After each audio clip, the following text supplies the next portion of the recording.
우리는 하나님 앞에 나가려면 21장에는 종에 관한 법을 시작으로 폭행에 관한 죄, 임자의 책임, 그리고 22장에는 배상에 관한 법, 도덕에 관한 법, 23장에는 공평에 관하여 안식년과 안식에 관한 법, 세 가지 절기, 유월절, 무교절, 맥주절을 지키라고 하셨어요.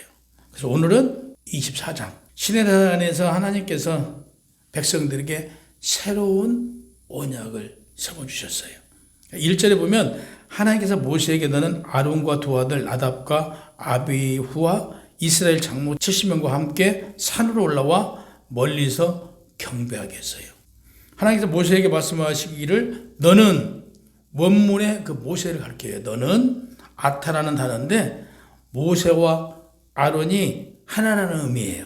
그래서 와우라는 단어로 연결을 시켜서 이어서 두 아들도 역시 그 와우라는 이 단어로 연결을 시키고 70인의 그 장로들도 역시 와우라는 그 단어로 연결시켜서 그러니까 특별히 모세와 아론은 하나님께서 하나님의 종으로 이 선택을 했고요, 당시.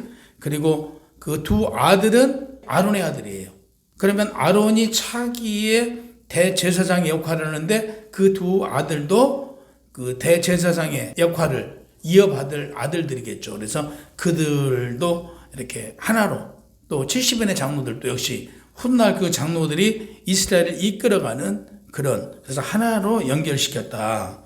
그래서 한글 성경에는 모세로 이렇게 특별히 모세만 구분된 자로 쓰인 것 같으나 아니다. 모세와 아론을 묶어서 그 연결되어 있어요. 그래서 아론의 두 아들 아까 말씀드린 대로 향후 대제사장직을 맡아야 돼요. 그래서 지금 아버지 아론의 대제사장직을 보조하는 역할을 하는 것이죠. 지금 현재는. 그래서 그들도 그 하나님의 시내산으로 올라올 수 있도록 했던 거예요. 그래서 모세와 아론과 두 아들과 그리고 70인의 장로들이 그 시내산으로 올라오게 했어요. 그래서 모세만 가까이 오게 하고 두 아들과 70인의 장로들은 또 멀리서 예배드리게 합니다. 이스라엘 지파가 12지파잖아요. 12지파에 한 지파에 6명씩. 그래서 12지파니까 72명이 되죠. 72명 중에 그 아론의 아들 2명을 빼면 70명이 되는 거예요. 그래서 두 아들이 결국에 하나님께서 명하신 그대로 제사를 지내지 않고 자기들이 다른 부를 가져다가 제사를 지내요. 그래서 결국에 두 아들은 죽음을 맞이할 수밖에 없는 거죠. 그 레위기 10장 1절에 보면 아론의 아들 나답과 아비후가 각기 향료를 가져다가 여호와께 명령하시지 아니한 다른 불로 담아 여호와 앞에 분향하였더니 불이 여호와 앞에 나와 그들을 삼킴에 그들이 여호와 앞에서 죽었음이 기록되어 있어요. 이 70인이라는 이 내용은요. 우리가 하나님께서 천지 창조를 7일 만에 6일 만에 하시고 7일 날은 쉬셨잖아요. 그래서 그 7이라는 숫자와 그 10이라는 숫자는 승리의 수라고 그래가지고 그 7일 만에 천지를 창조하시고 그 10의 승리의 수를 붙여서 70인을 만든 거예요. 그래서 그 70인이 이스라엘 전체를 표하는 역할을 했다. 그래서 민수기 11장 16절에 여호와께서 모세에게 이르시되 이스라엘 노인 중에 내가 알기로 백성의 장로와 지도자가 제일 많은 자 70명을 모아 내게 데려와 회막에 이르러 거기에 있게 해서 너와 함께 서게 하라고 그랬어요. 그래서 그 존경받는 한 지파에 6명씩 이렇게 해서 12지파에서 72명을 뽑았다.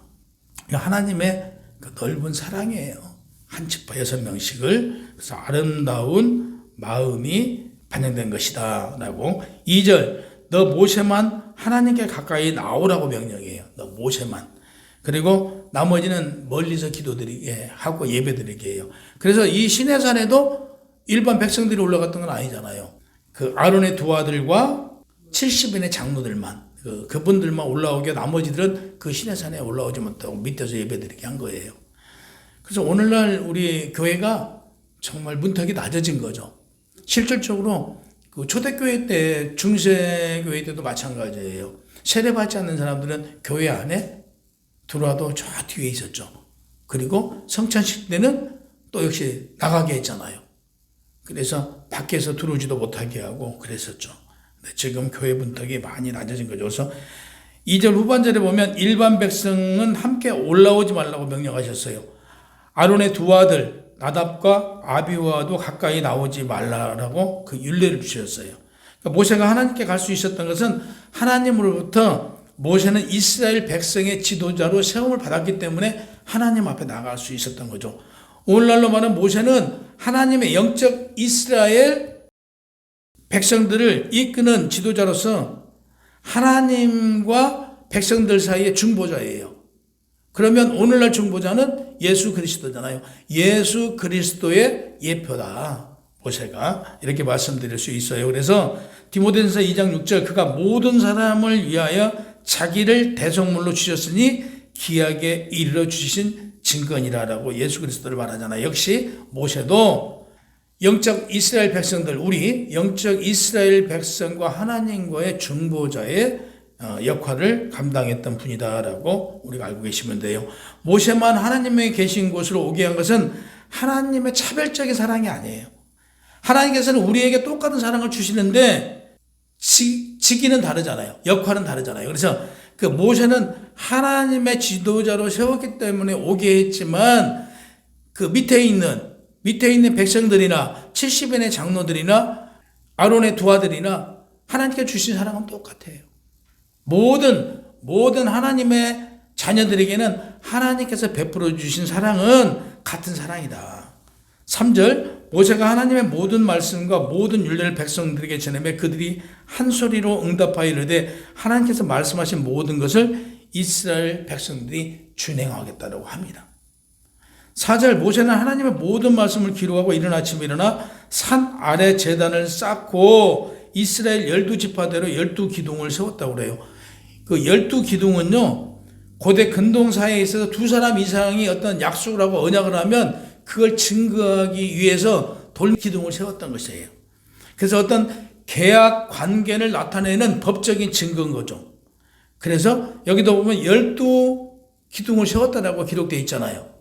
그래서 12기둥을, 그래서 12지파와 언약적 계약을 맺은 것에 대해서 이걸 세웠다. 그래서 근데 이게 이스라엘뿐만이 아니고 중동 국가들, 중근동 지방에는 여러 국가들이 그 부족 간의 상호 동맹 관계를 체결하거나 특별한 언약을 체결한 뒤에는 이렇게 돌기둥을 세워둔다든지 이렇게 돌로. 그래서 창세기 31장 44절에 보면 너와 내가 언약을 맺은 증거로 돌기둥을 세웠고 여호수아도 4장 20절에 보면 여호수아가 요단에서 가져온 12돌을 길갈에 세웠다라고 기록되어 있어요. 그래서 돌 무더기를 쌓거나 돌기둥을 당시에 세웠던 것이다.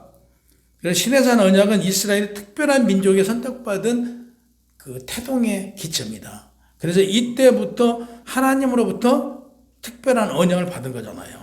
이스라엘 민족이 국가로 이제 세워지는 계기가 돼요. 국가로. 그래서 당시 그 애굽으로 나와서 보니까 이제 땅도 주셨잖아요. 국민도 있고 땅도 있고 하나님께서 법을 주셨으니까 이제 주권도 세워준 것이잖아요. 그래서 이스라엘 최초의 국가 형태인 신정 국가가 수립되는 기점이다. 이렇게 말씀드릴 수 있어요. 그래서 이스라엘 신정국가 그 체제 정비에 대해서는 성경에 구체적으로 그 기록되어 있잖아요. 다른 언급은 하지 않았지만 분명히 하나님의 역사 속에서 그 이스라엘 사회 안에 행정 및 그 군사권은 70인의 그 장로들한테 그 담당하게 하셨을 것으로 보고요. 사법권은 제사장이 담당하여 신정국가 체제를 구축하기 위해 노력했을 것이다. 그러나 성경에는 이러한 내용은 구체적으로 기록되어 있지 않다. 5절에 보면 이스라엘 자손의 청년들을 보내어 서로 화목제를 드리게 하고 이렇게 기록되어 있어요. 그러면 우리 성경에 보니까 뭐라고 되어 있어요? 번제와 화목제를 드렸다고 되어 있어요. 그래서 번제와 화목제를 아까 말씀드린 바와 같이 단어 와우로 연결해서 드렸던 거예요. 번제는 무슨 뜻이냐면요, 올라가다라는 뜻이에요. 알라에서 유래된 단어로서 이는 희생제물, 그 짐승의 가죽을 벗기고요, 나머지 몸 전체를 태워서 그 연기가 올라가게 했던 것이죠. 그래서 하나님께 온전한 충성과 전적인 헌신을 하겠다는 뜻이에요. 그래서 번제를 드린다는 것은 우리가 온전히 충성하고 나를 온전히 헌신하겠다는 제사가 번제다. 화목제는 글자 그대로 화목이에요. 샬롬, 그 화평하고 교제를 나눈다는 뜻이에요. 그래서 살롬 이런 그 단어에서 유래된 단어인데요. 가장 여기서 중요한 건 그 은총과 구원에 대한 감사에 대한 것을 드리는 거예요. 그래서 우리가 하나님으로부터 받은 복에 대해서 감사를 드리는 것으로 우리가 예를 들어서 하나님께 어떤 소원을 하잖아요. 우리가 이걸 하겠다고 소원한 거에 대해서 우리가 이루어지면 거기에 대한 감사를 방금 이 화목제를 통해서 감사제를 올렸다. 그래서 정말 기뻐하는 심정으로 기쁨의 제사다라고 말씀드릴 수 있어요. 그래서 6절에서 7절 보면 모세가 피를 가지고 반은 여러 양푼에 담고 반은 제단에 뿌리고 그랬어요. 성경의 피는 지난번에 말씀드렸죠. 피는 무엇을 상징한다고요? 생명을 상징한다고 그랬잖아요. 그래서 생명을 상징한 거예요. 그래서 그 양푼의 반을 제단에다 뿌렸어요. 양푼의 반, 그래서 반을 제단에다 뿌렸는데 이 제단에 뿌린다는 것은 무슨 얘기냐면 우리의 생명을 담보로 해서 하나님과 언약을 맺는다는 얘기예요. 그래서 그 언약을 준수하겠다는 의지를 나타낸 거고요. 하나님과 인간 사이의 결속의 의지를 반영한 행동이에요. 그러니까 언약의 피를 뿌린 것은 언약을 지키지 않을 때는 죽음으로써 책임을 지겠다라는 이런 뜻이 내포되어 있는 뜻이에요. 7절 하나님의 모든 말씀을 우리가 준행하겠다고 합니다. 하나님의 말씀을 사람의 생각이 아니라 여기 7절에 보면요. 하나님께서 주신 말씀이라는 사실을 명확하게 지금 기록되어 있는 거예요. 하나님께서 주신 말씀을 우리가 준행하리이다. 순종하겠다라는 뜻이에요. 본절의 원문에서 우리가 행할 것이고 순종할 것입니다. 라고 여기서 행할 것과 순종에 대해서 행할 것이고 와우를 넣어가지고 행하고 우리는 순종할 것입니다. 이런 뜻이에요. 우리는 행하고 순종할 것이다. 그래서 귀담아 듣고 게으르지 않고 계속해서 성실히 순종할 것입니다. 라고 하나님께 우리가 지금 맹세하는 말이에요. 8절 모세가 그 피를 가지고 백성들에게 뿌림에 이는 하나님께서 이 모든 말씀에 대하여 너희와 세운 언약의 피라고 말하고 있어요. 그러니까 피를 백성들에게 뿌린 행위는 하나님과 언약을 체결하는데 이스라엘 대속의 의미를 갖는 피와 접촉하게 함으로써 성결하게 하기 위함이다. 피는 우리를 깨끗게 하기도 하고 우리의 생명이에요. 그래서 피를 접촉하게 하면 이스라엘 백성 한 명 한 명이 언약의 당사자가 된다는 의식을 가지게 알기 위함이에요. 그래서 그 언약을 위반하면 피 곧 생명이라고 그랬죠. 그 값을 치르게 된다는 심판의 사실을 깨닫게 해주기 위함이에요. 우리가요, 믿음이 없는 사람이 하나님과 모세가 피로 언약을 세웠고 그 피가 어린 양 예수 그리스도라면 믿어질까요? 하나님과 모세가 언약의 피로 언약을 맺었대요. 그러면 이 말을 믿지 않는 사람들한테, 믿음이 없는 사람한테 오늘부터 하나님 믿어보세요. 그러면 믿어져요? 안 믿어져요. 제가 그래 우리 가족들 중에 누구 믿지 않는 사람한테 이번 주부터 교회 나가세요. 그러니까 그래요. 내가 이번 주부터는 교회를 꼭 나가겠다라고 그래요. 믿음이 있어서 나가겠다는 거 아니에요. 그런다고 교회 나가지 않아요. 보세요. 하나님께서 선택받지 않는 사람은요. 선택받은 사람만 믿음이 믿어지는 거예요. 선택받지 못한 사람은요. 믿지 못해요. 믿어지질 않아요. 하나님을 믿는 믿음은요. 내 의지 가지고 되는 게 아니에요. 하나님께서 우리에게 값없이 주시는 은혜로만 그 믿음이 믿어지는 거예요.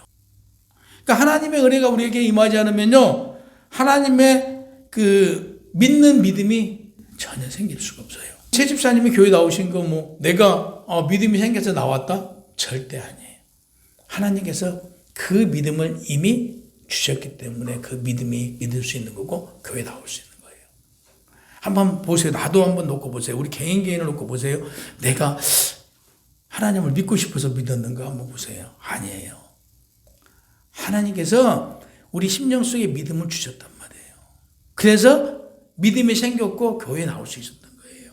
나의 의지가 아니라 하나님께서 값없이 주신 은혜다. 그래서 그 은혜가 우리에게 임하지 않으면요, 믿음이 생길 수 없다. 그러므로 하나님께 지목받은 우리는 사도행전 11장 18절에 가면 하나님께서 이방인에게 생명을 얻는 회개를 주셨다고 그래요. 그래서 이 회개도 내가 회개한다고 해서 회개가 되는 게 아니에요. 내가 하나님 제가 이거 잘못했어요. 이거 용서해 주세요. 그래서 이 용서가 내가 잘못했다라고 그래서 용서가 되는 게 아니에요. 예수 그리스도가 십자가에 못 박혀 죽으심으로 우리 죄 용서함을 받은 거란 말이에요. 그래서 내 공로가 아니고 우리 죄 용서도 예수 그리스도의 은혜라는 사실인 거죠. 그래서 예수 그리스도의 죄사함을 받고 예수 그리스도의 구원은 하나님의 선물이라고 에베소서 2장 8절에 분명히 말하고 있어요. 하나님을 믿는 믿음도 하나님의 은혜가 임했을 때 믿어지는 것이고 하나님의 은혜로 주신 믿음으로 예수 그리스도를 믿어 구원에 이르게 된다고 분명하게 말씀하고 계세요. 이방인인 우리가 생명을 얻는 회개를 주셨다라고 그래요. 내가 회개하고 용서를 바란다고 해서 죄사함을 받는 것이 아니다. 하나님께서 생명을 얻는 회개를 주셨으므로 그 죄사함을 받을 수 있도록 예수 그리스도를 주셨으므로 우리가 회개할 수 있었던 것이고 하나님의 은혜 가운데 죄사함을 받고 구원받았다. 이렇게 분명히 성경은 말씀하고 있습니다. 여러분과 제가 하나님 앞에 나갈 때 거룩하고 구별되어 있어야 하고 깨끗해야 돼요. 레위기 16장 2절에 보면 여호와께서 모세에게 말합니다. 아론이 성소시장 안에 법궤 위 속죄소 앞에 아무 때나 들어오지 말게 하라고 그래요. 행여나 죽을까 걱정스럽다. 내가 구름 가운데서 속죄소 위에 나타남이라. 그래서 하나님을 보면 구약에는 죽었어요.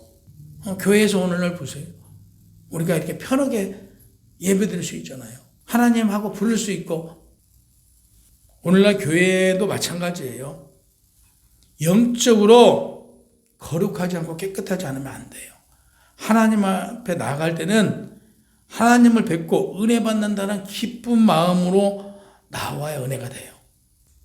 하나님께서 제정하신 그 길을 우리가 갈 때만 죄사함을 받고 깨끗해질 수 있어요. 히브리서 9장 22절에 보면 율법에 따라 거의 모든 물건이 피로써 정결하게 되나니 피 흘림이 없는 즉 사함이 없느니라. 우리의 피 흘림이 없으면 죄사함이 없어요. 우리 주님의 피 흘림이 없으면 죄사함을 받을 수가 없어요. 그러니까 구약에는 짐승의 피로 대신했지만 말씀이 육신이 되어 우리를 속량해 주기 위하여 예수 그리스도가 십자가에 우리를 대신해서 피 흘려 죽으셨잖아요. 히브리서 9장 28절 그리스도가 많은 사람의 죄를 담당하시려고 단번에 드린 바 되었고 구원에 이르게 하기 위하여 죄와 상관없이 자기를 바라는 자들에게 2번 나타나시니라. 부활이잖아요. 지난주에 우리 부활절 했잖아요. 우리에게 나타나신 것은 당신하고 상관없이 우리에게 새로운 생명을 주었다는 것을 가르쳐 주시기 위하여 나타나신 거라고요. 그러므로 그 피공로를 믿는 믿음으로 하나님 앞에 우리가 나갈 수 있었던 거예요. 요한복음 14장 5절에 보면 도마가 이르되 주여 어디로 가시는지 우리가 알지 못하거늘 그 길을 어찌 알겠나이까. 그러니까 주님께서 말씀하세요. 내가 길이요 진리요 생명이니 나로 말미암지 않고는 아버지께 올 자가 없느니라. 예수께서 말씀하셨어요. 그래서 하나님과 모세가 맺은 언약은 모형이지만 예수님과 우리가 맺은 언약은 현실이에요. 어떤 바람에도 태풍이 불어도 우리는 흔들리지 않는 믿음을 가지고 있어야 돼요. 그러니까 우리 믿음과 맺은 언약, 피의 언약, 그걸 지켜 하나님 나라에서 우리는 만나야 돼요. 그래서 우리 열방으로 교회 여러분과 저는 어디서 만나요? 하나님 나라에서 만나야 돼요.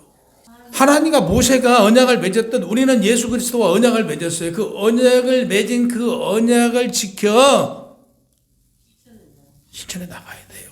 그리고 우리는 언제 하나님의 은혜를 받는다고요? 예배 시간만 받을 수 있어요. 우리 예배 드릴 때 하나님의 은혜를 받는 거예요. 우리가 예배 드릴 때. 그래서 얼마나 예배가 중요한지 정말 우리는 또 되새기고 되새겨야 돼요. 그래서 예배를 통해서 하나님의 은혜와 하나님의 사랑과 능력이 우리에게 임한다는 사실 늘 기억하시고 이 한 주도 예배를 많이 드릴 수 있는 여러분이 되시기를 예수 그리스도 이름으로 축복합니다.